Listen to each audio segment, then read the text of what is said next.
কার্যক্রম নিষিদ্ধ আওয়ামী লীগের অঙ্গ সংগঠনের নেতাকর্মীদের ঝাঁটিকা মিছিল। নেতাকর্মীদের মুখে শোনা যাচ্ছে জয় বাংলা স্লোগান, শেখ হাসিনা আসবে দেশে। মিছিল যাতে হতে না পারে সেজন্য রাজধানীর সব থানায় কড়া নির্দেশনায় দিয়ে রেখেছে ডিএমপি সদর দপ্তর। এরপরও কিছুতেই থামানো যাচ্ছে না জনমনে আতঙ্ক সৃষ্টিকারী এই ঝটিকা মিছিল। আরও উদ্বেগের বিষয় হচ্ছে সম্প্রতি সময়ে মিছিলগুলোতে উল্লেখযোগ্য সংখ্যক নেতাকর্মীর উপস্থিতি দেখা যাচ্ছে, যা আওয়ামী লীগকে গোপনে সংগঠিত হয়ে নাশকতা করার পরিকল্পনার ইঙ্গিত দিচ্ছে। ঢাকা মহানগর উত্তর আওয়ামী লীগের ব্যানারে সম্প্রতি সময়ে সবচেয়ে বড় মিছিল বের করা হয়। কয়েকশো নেতাকর্মী নাবিস্ক থেকে মিছিল বের করতে করতে দ্রুত সময়ের মধ্যে তিব্বত এলাকার দিকে চলে যায়।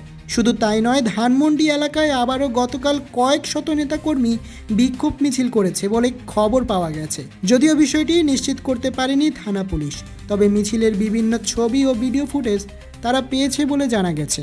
হাজারখানেক লোক শেখ হাসিনা আসবে, বাংলাদেশ হাসবে, জয় বাংলা, জয় বঙ্গবন্ধু, হাটাও ইউনূস, বাঁচাও দেশ এসব স্লোগান দিয়ে বিক্ষোভ মিছিল করতে থাকে।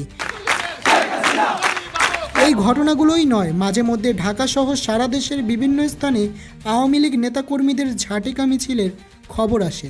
এ সকল ঘটনায় অনেকেই বলছেন দেশের সাধারণ মানুষ কিংবা রাজনৈতিক দল কারো কোনো এই বিষয়ে মাথা ব্যথা নেই।